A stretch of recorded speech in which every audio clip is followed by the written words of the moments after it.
स्वागत है दोस्तों आप लोगों का हमारे यूट्यूब चैनल पे एक न्यू वीडियो के साथ। तो आज हम लोग बात करने वाले हैं हमारा जो बिहार सीजीएल 4 वैकेंसी है वो यहाँ पे निकल चुका है जो कि हमारा ग्रेजुएशन लेवल का है। तो आप यहाँ पे देख सकते हैं इसका ऑफिशियल नोटिफिकेशन। जिसका कि ऑनलाइन जो हमारा होगा वो हमारा 18/8/2025 से होगा और फिर आपका लास्ट डेट है आपका 17/9/2025। तो आपका यहाँ पे डिटेल दिया भी गया है जिसको कि आप यहाँ पे इसके ऑफिशियल वेबसाइट पे भी आप जाके विजिट कर सकते हैं।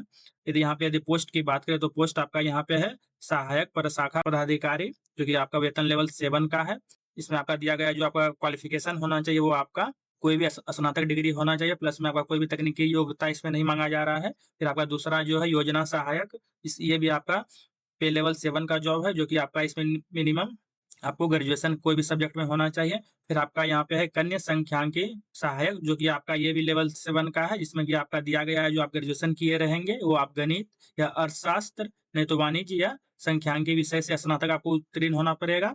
फिर आपका यहाँ आ गया है डाटा एंट्री ऑपरेटर जो कि आपका ग्रेड सी का जॉब है और प्लस में आपका जो वेतन लेवल है वो आपका 6 है, जिसमें कि आपका डिग्री भी दिया गया है आपका पीजीडीसीए या बीसीए बीएससी आईटी होना चाहिए। प्लस में आपके यहाँ पे यदि बीटेक की है तो वो भी फिल कर सकते हैं, प्लस में आपका बीटेक इन्फॉर्मेशन टेक्नोलॉजी में तो वो आप फिल कर सकते हैं।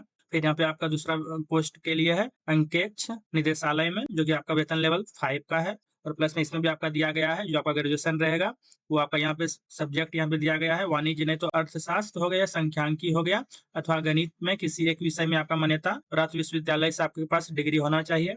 उसी तरह सिमिलर वे में ये भी है आपका जो कि आपका यहाँ पे सहकारिता विभाग से निकला हुआ है, ये आपका फर्स्ट वाला था वित्त विभाग से। तो इसमें भी आपका दिया गया आपका वेतन लेवल 5 का है जो कि आपका मान्यता प्राप्त विश्वविद्यालय से आपका स्नातक होना चाहिए गणित के साथ में अथवा वाणिज्य के साथ में। फिर यहाँ पे आपका पूरा डिटेल दिया गया है कि कौन पोस्ट में आपका कितना टोटल वैकेंसी है कैटेगरी वाइज में। और यहाँ पे आपका जो 35% आपका रिजर्व दिया गया है वोमेन्स के लिए। यहाँ पे आपका जो फर्स्ट पोस्ट था सहायक प्रशाखा पदाधिकारी, तो इसमें आपका टोटल जो पोस्ट है आपका वो 1064 पोस्ट दिया गया है जो कि आपका डिफरेंट कैटेगरी वाइज में है। जनरल की बात करें तो जनरल में आपका 572 दिया गया है, तो उसी तरह का डिफरेंट कैटेगरी वाइज में यहाँ पे आपका दिया गया है।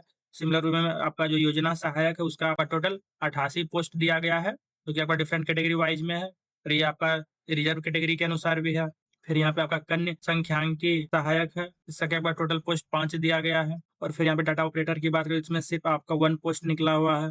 और फिर यहाँ पे अंकेक्ष की बात करें तो इसमें आपका टोटल 125 पोस्ट दिया गया है, प्लस में आपका जो जनरल कैटेगरी का है उसमें आपका 30 पोस्ट दिया गया है। फिर यहाँ पे जो अंकेक्ष है आपका ये सहकारिता विभाग के लिए, इसमें आपका टोटल 198 पोस्ट है। फर्स्ट वाला आपका था वित्त विभाग के लिए, फिर सेकंड आपका था ये सहकारिता विभाग के लिए। और टोटल पोस्ट मिला के बात करें तो कुल पोस्ट यहाँ पे आपका दिया गया है 1481 पोस्ट दिया गया है। फिर रिजर्व कैटेगरी के अनुसार आपका 510 पोस्ट है। और यहाँ पे नोट में आपका दिया भी गया है अगर राज्य के मूल निवासी हैं तो तभी आपको आरक्षण मान्य होगा। प्लस में आपका यहाँ पे 35% जो आरक्षण होगा महिलाओं के लिए वो भी आपका राज्य के मूल निवासी होने चाहिए। फिर यदि उम्र सीमा की बात करें यहाँ पे आपका उम्र सीमा दिया गया है, आपका जो न्यूनतम उम्र होगा वो आपका 21 साल होगा। प्लस में आपका जो डिफरेंट कैटेगरी वाइज में है आपका यहाँ पे दिया गया है पुरुष के लिए आपका अधिकतम उम्र 37 साल रहेगा। आपका अनरिजर्व कैटेगरी के लिए यदि आप पिछड़ा या अत्यंत पिछड़ा वर्ग से आते हैं पुरुष एवं महिलाओं के लिए तो उनके लिए आपका यहाँ पे 40 वर्ष दिया गया है। प्लस में आप यदि महिलाओं की बात करें तो अनारक्षित में उनके लिए भी यहाँ पे 40 दिया गया है। फिर यहाँ पे एसटी एससी जो है पुरुष एवं महिलाओं के लिए उनके लिए यहाँ पे 42 वर्ष दिया गया है। यदि आप कोई दिव्यांग कोटि से आते हैं तो उसमें आपका अधिकतम 10 वर्ष की छूट दिया रहेगा। तो आपका यहाँ पे एग्जाम के बारे में दिया गया है, आपका ऑब्जेक्टिव एग्जाम होगा। प्लस में यहाँ पे ये भी दिया गया है यदि ओनली 40,000 एप्लीकेशन प्राप्त होता है तो वो 1 शिफ्ट में ही एग्जाम होगा, यदि उससे अधिक प्राप्त होता है तो आपका मल्टीपल शिफ्ट में एग्जाम होगा।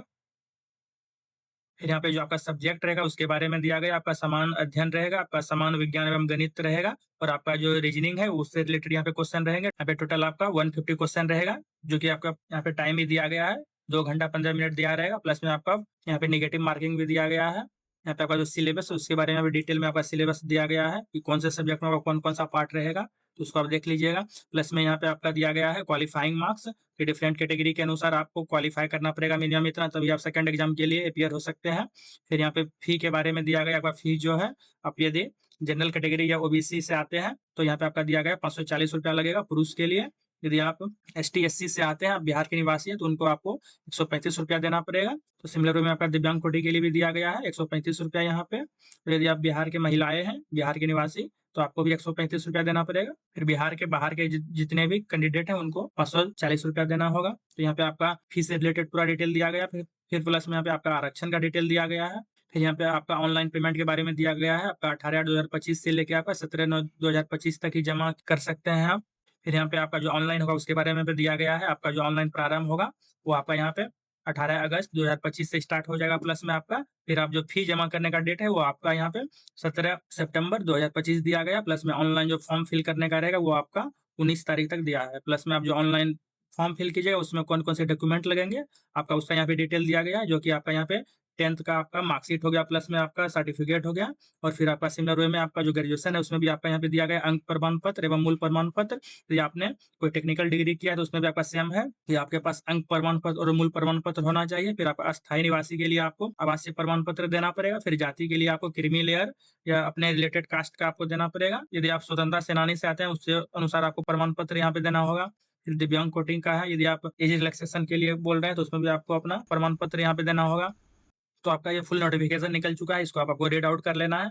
जब इसका फॉर्म फिलिंग स्टार्ट हो जाएगा तब हम आपको step by step wise form fill करके आपको फुल वीडियो में बता देंगे।